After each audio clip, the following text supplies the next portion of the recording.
Hi, ഞാൻ ഐശ്വര്യ. എല്ലാവർക്കും food travel and ടോക്കിലേക്ക് സ്വാഗതം.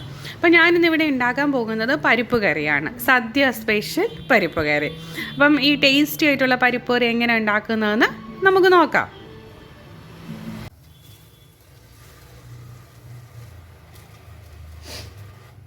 പാൻ ചൂടായി വരുമ്പോൾ കഴുകി ഊറ്റി വെച്ചിരിക്കുന്ന പരിപ്പ് നമുക്ക് അതിലേക്ക് ഇട്ട് കൊടുക്കാം.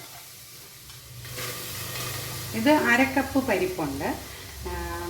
അത് നമുക്ക് ചെറുതായിട്ടൊന്ന് വറുത്തെടുക്കണം. വെള്ളമയം ഒന്ന് മാറ്റി ഒന്ന് ചെറുതായിട്ട് ചൂടായിട്ട് വരണം.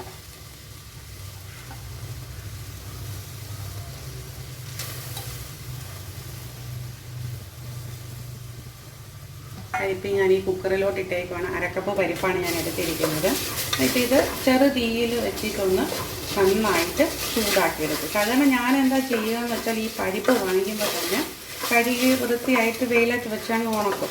അപ്പം നമ്മൾ കറി വെക്കാൻ വേണ്ടി എടുക്കുന്ന സമയത്താണെങ്കിലും നമുക്ക് ഇതേപോലെ വീണ്ടും എന്താ പറയുന്നത് വെള്ളമയത്തോടു കൂടി ഇടേണ്ട ആവശ്യം വരത്തില്ല. ഇതിപ്പോൾ നിങ്ങളെ കാണിക്കാൻ വേണ്ടിയിട്ടാണ്. അപ്പം ചെറുതായിട്ട് അതൊന്ന് ചൂടാവണം. പരിപ്പ് ചെറുതായിട്ടൊന്ന് ചൂടാകാൻ മതി. ഒന്ന് വാർത്തെടുക്കണം. ഇതിൻ്റെ വെള്ളമയമൊക്കെ ഒന്ന് മാറിയിട്ട് എന്നാൽ മാത്രമേ പരിപ്പിൻ്റെ വേറൊരു ടേസ്റ്റ് ആയിരിക്കും. നിങ്ങൾ ഈ പ്രാവശ്യം ഇങ്ങനെയൊന്ന് ഉണ്ടാക്കി നോക്കൂ. ഒന്ന് ചെറുതായിട്ട് ചൂടാക്കിയിട്ട് ഉണ്ടാക്കി നോക്കൂ. നല്ല ടേസ്റ്റ് ആയിരിക്കും.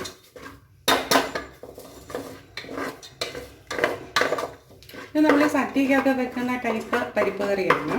അല്ല, തിക്കായിട്ടുള്ള പരിപ്പ് കറിയാണ്.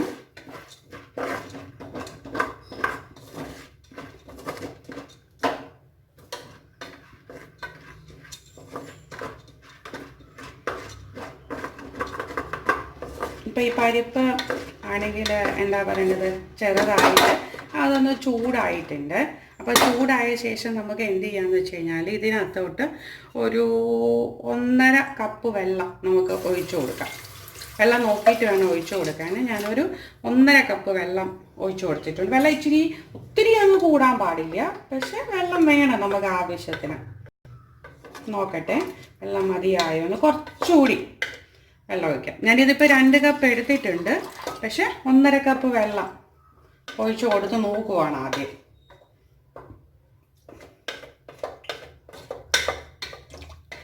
നമുക്ക് 2 കപ്പ് വെള്ളം ഒഴിച്ച് കൊടുക്കാം കേട്ടോ. 2 കപ്പ് വെള്ളം ഇരിക്കട്ടെ, അത്രയും വേണം നമുക്ക്. എന്നിട്ട് നമ്മൾ ഫ്ലെയിം കൂട്ടി വെക്കുക, ഹൈ ഫ്ലെയിമിൽ. എന്നിട്ട് അല്പം മഞ്ഞൾപ്പൊടി,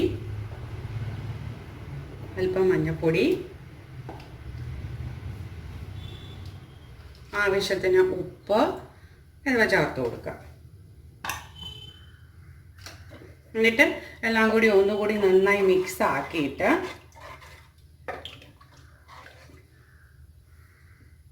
നമുക്ക് കുക്കർ അടച്ചു വെച്ച് വേവിക്കാം. ഒരു 4 വിസിൽ വരെ കേൾക്കട്ടെ. അത്രയും വിസിലൊന്നും വേണ്ട, പക്ഷെ എന്നാലും ഒരു 4 വിസിലാകുമ്പോൾ നല്ലപോലെ വെന്ത് നല്ല സ്മാഷ് ചെയ്തിരിക്കും. അപ്പോൾ ഇതൊരു മിനിമം ഒരു 3 വിസിലെങ്കിലും കേൾക്കട്ടെ. 3 മുതൽ 4 വരെ വിസിൽ. അപ്പം നമുക്ക് അപ്പോഴത്തേക്ക് ഇതിനുള്ള അരപ്പ് റെഡിയാക്കാം.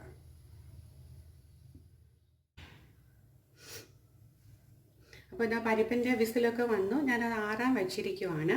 ഇനി നമുക്ക് വേണ്ടത് ഇതിനുള്ള അരപ്പ് റെഡിയാക്കുവാണ്. അപ്പോൾ ഞാനൊരു അരമുറി തേങ്ങ ഇവിടെ എടുത്തിട്ടുണ്ട്, 2 വെളുത്തുള്ളി എടുത്തിട്ടുണ്ട്, 1 നുള്ളു ജീരകം. ഇത് നല്ല മഷി പോലെ, നല്ല പേസ്റ്റ് പോലെ അരച്ചുകൊണ്ട് നമുക്ക് വരാം. ഇതാണ് ഇതിൻ്റെ അരപ്പ്. അപ്പോൾ എന്നിട്ട് നമുക്ക് കറിയിലേക്ക് ചേർക്കാം. നമുക്കിതൊന്ന് തുറന്ന് നന്നായിട്ട് തണുത്തിട്ടൊക്കെ ഉണ്ട്.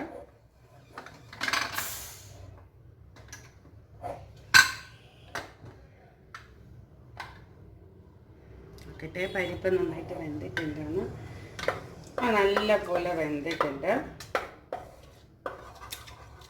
വെന്ത് നല്ല സ്മാഷ് ആവുന്ന രീതിയിലായിട്ടുണ്ട്. അത് കറിയിലേക്ക് അരച്ച് വച്ചിരിക്കുന്ന അരപ്പ് ചേർക്കാം. ഇതിൽ ഒരു കാര്യം വിട്ടുപോയി, ഞാൻ വീഡിയോ ഓണാക്കി വെച്ചിരുന്നു, പക്ഷേ അത് തനിയെ ഓഫായി പോയത് ഞാൻ അറിഞ്ഞില്ല. അപ്പം ഞാൻ ഇതിൽ ചെയ്തിരിക്കുന്നതെന്ന് പറഞ്ഞു കഴിഞ്ഞാൽ തേങ്ങ ചേർത്തു, നമ്മൾ അരച്ച് വെച്ചിരിക്കുന്ന തേങ്ങ അരപ്പ് ചേർത്തു. അപ്പം അരപ്പ് ചേർത്തിട്ട് അതിൻ്റെ പച്ചമണം ഒന്ന് മാറാൻ വേണ്ടി അടുപ്പിൽ വെച്ചിരിക്കുകയാണ്. വേറെ ഒന്നും തന്നെ ഇതിൽ ചേർത്തിട്ടില്ല. ഞാൻ കാണിച്ചിരുന്നല്ലോ നിങ്ങൾ എങ്ങനെ അരപ്പ് ഉണ്ടാക്കുന്നത്. ആ അരപ്പ് മാത്രമേ ഇതിൽ ചേർത്തിട്ടുള്ളൂ. എന്നിട്ട് ഒരു 5 മിനിറ്റ് ലോ ഫ്ലെയിമിൽ അടുപ്പിൽ വെച്ചു. അപ്പോൾ അടുപ്പിൽ വെച്ച് കഴിഞ്ഞപ്പോൾ ഇതുപോലെ കുറുകി നല്ല കൺസിസ്റ്റൻസി ആയിട്ട് കിട്ടിയിട്ടുണ്ട്. അപ്പം ഇത് അടുപ്പിൽ നിന്ന് വാങ്ങുന്നതിന് മുമ്പ് ഞാൻ ഇതിനകത്ത് ഒരു കാര്യം കൂടി ചേർക്കും, അല്പം പച്ച വെളിച്ചെണ്ണ ചേർക്കും. അപ്പം ഏകദേശം ഒരു 2 മുതൽ 3 സ്പൂൺ വരെ നമുക്ക് ചേർക്കാം. ഞാൻ ഒരു 2.5 സ്പൂൺ ചേർത്തിട്ടുണ്ട്.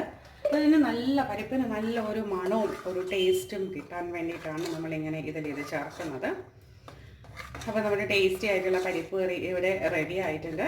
ഞാനൊരു സർവിങ് ബൗളിലോട്ട് ഇത് മാറ്റട്ടെ. ഇതൊരു സർവിങ് ബൗളിലേക്ക് മാറ്റിയിരിക്കുകയാണ്. അപ്പോൾ വീഡിയോ എല്ലാവർക്കും ഇഷ്ടമായി എന്നാണ് ഞാൻ വിചാരിക്കുന്നത്. ആദ്യമായിട്ടാണ് കാണുന്നതെങ്കിൽ സബ്സ്ക്രൈബ് ചെയ്യാൻ മറക്കരുത്, ലൈക്ക് ചെയ്യാനും ഷെയർ ചെയ്യാനും മറക്കരുത്. ഇനി നമുക്ക് മറ്റൊരു വീഡിയോയിൽ കാണാം. താങ്ക്